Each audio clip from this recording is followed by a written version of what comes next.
주식을 살 때 언제 사고 언제 팔아야 되느냐잖아요. 이게 진짜 사실 이게 진짜 어려운 거잖아요. 저는 이제 포기했어요.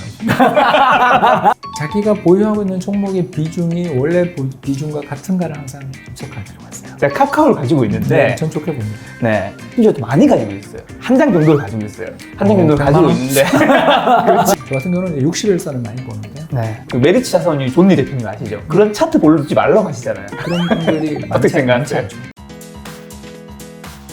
오늘의 주제는 이코노미스트의 투자편입니다. 함께 이야기 나누실 분을 소개하도록 하겠습니다. 안녕하세요. 네, 안녕하세요. 반갑습니다. 이제 섹터 얘기했고 종목도 얘기했어요. 그럼 그 다음 정말 중요한 게 있죠. 주식을 살 때 언제 사고 언제 팔아야 되느냐잖아요. 이게 진짜 사실 이게 진짜 어려운 거잖아요. 저는 이제 포기했어요. 한마디로 주식 매수 매도 타이밍인데 네, 그게 굉장히 어려워요. 그거는 그러니까. 저도 명확한 룰을 가지고 있었으면 좋겠는데 저는 없고요. 그래서 제가 아까 했던 팁 하나만 좀 드리자면 어디? 자기가 보유하고 있는 종목의 비중이 원래 비중과 같은가를 항상 좀 체크할 필요가 있어요.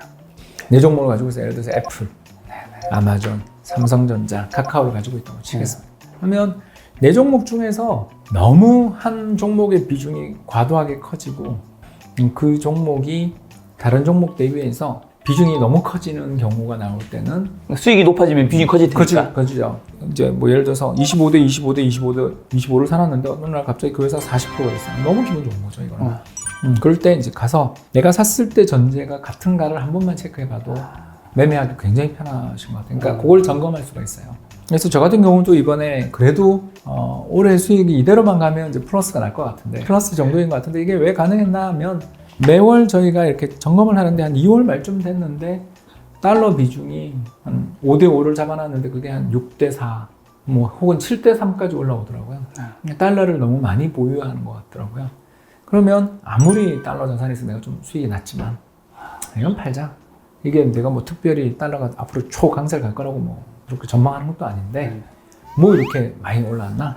그러면 한 20을 팔아서 계산이 쉽게 3천만 원과 7천만 원이 됐다면 2천만 원어치 팔아서 그 2천만 원을 가지고 저평가된 주식 쪽으로 가는 리밸런스. 그러니까 이 전제에서 하나가 비중이 어떤 특정 산업이나 섹터 비중이 너무 커졌다 생각되면 파는 쪽으로 생각을 해야 되는데 그 팔 때의 명분 있잖아요. 샀을 때 했던 나의 점검 포인트가 그대로 있다면 가져갈 수도 있는 거죠. 네.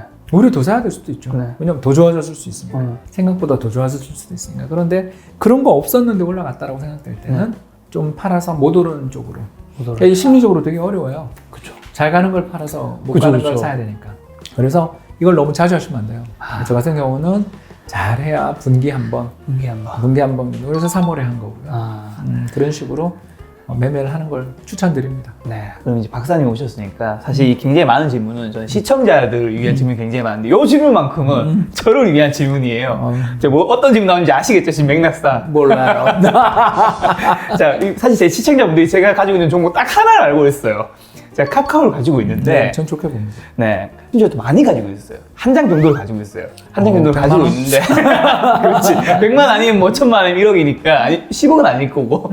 한 장이라면. 네네. 있는데, 그런 고민 많이 하실 것 같아요. 두 가지 질문인데, 첫 번째는 카카오 막 오르니까 사람들도, 이제 비대면 뜬다고 하고, 온컨택트 뜬다고 하니까, 카카오 이렇게 오르고 있으니까, 현금 흐름도 좋으니까, 사야겠다 싶은데, 너무 비싸네? 이 들어가야 되나 말아야 되나? 이 고민할 거고, 또 가지고 있는 사람들은 너무 많이 오른 거야. 이걸 정리해야 되나? 어떻게 해야 할 텐데, 이거 좀. 두 가지 방법이 있는 거 아시죠? 첫 번째는 꺾이고 파는 거예요.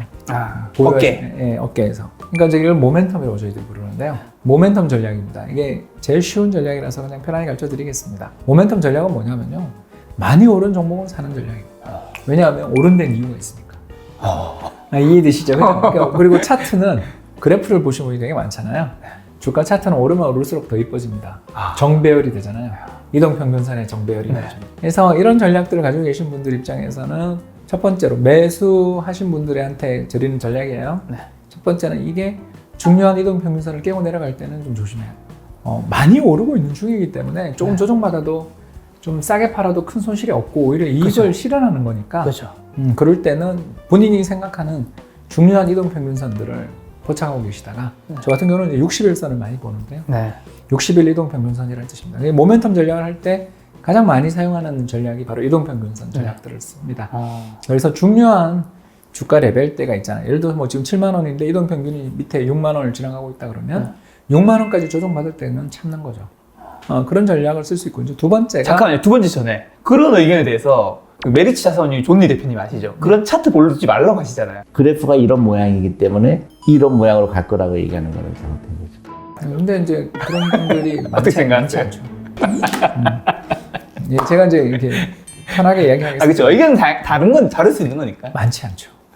왜 그러냐면 주식을 내재 가치를 분석해서 네. 이 회사의 미래 성장 전망과 미래 매출액을 계산해서 적정한 주가가 레벨이 얼마인데 그때까지는 안 팔겠다. 좋은 자세죠. 근데 그 전망을 그렇게 본격적으로 할 수 있는 분이 우리나라에 얼마나 되겠습니까? 네, 저는 그래서 아까도 이야기했던 것처럼 ETF 사는 거를 좋아해요. 저는 아까 이야기했던 몇몇 종목들을 제외하고 대부분의 자산 운용은 ETF를 하거든요. 그래서 미국의 채권을 직접 사는 게 아니고 미국 채권 ETF를 산 겁니다.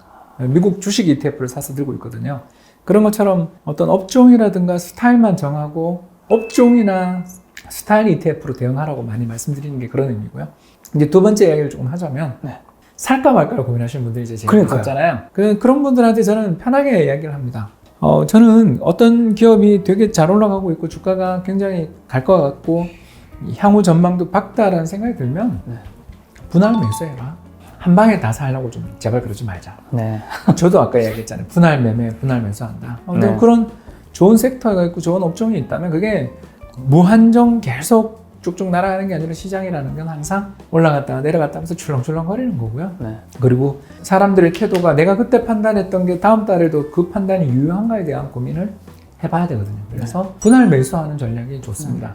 그리고 또 그 분할 매수를 하는 과정에서 예를 들어서 제가 가지고 있는 돈이 300만 원인데 한 100만 원을 이번 달에 사고 다음 달 또 100만 원 사는데 그 사이에 뉴스가 나와서 내 판단이 맞았다고 생각하면 또 사면 되는 거고 근데 그 뉴스가 안 좋은 뉴스가 나왔어요. 그때는 묻혀 있었던 뉴스가 나왔어요. 그러면 야, 앞에 썼던 100만 원에 조금 손실 난 건 아쉽지만 나머지 돈을 지켰으니까 난 정말 다행이야 라고 생각하고서 처분을 하고 다른 주식을 살 수도 있는 거지 않습니까? 그래서 주식 매매를 하실 때 저는 좀 말씀드리는 게 이 주식이 아니면 안 될 것 같은 때는 매매를 하면 안 됩니다. 다시 말해서 이 순간을 놓치면 영원히 이 가격에서 이 주식을 못 살 것 같다라고 느껴지는 때는 그 주식은 정말 신중하게 생각하셔야 됩니다. 번민 속에 잠을 이루지 못하면서 주식을 샀을 땐 그 뒤에 숙면의 나날이 이루어지고요. 마음 편하게 주식을 가자 하고 사면 그 뒤 불면의 날이 이루어져요. 너무나 아름답고 이건 사면 무조건 돈을 벌 것 같다라고 생각이 될 때가 사실 그때가 좋은 가격이 아니에요. 우리 아까 했잖아요. 그죠? 네. 확신을 주고 난 다음에 확인하고 들어가자 좋은 가격에 못 삽니다. 1400포인트 그 아수라장에서 그 피바다 속에서 그래도 싸네. 뭐 중앙은행이 돈을 저렇게 푼다는데 또 2008년 때랑 달리 이번엔 저렇게 더 적극적으로 신속하게 대응했으니 괜찮을 거야. 그래도 분할 매수하자라고 하신 분은 승자가 된 거고 그렇죠.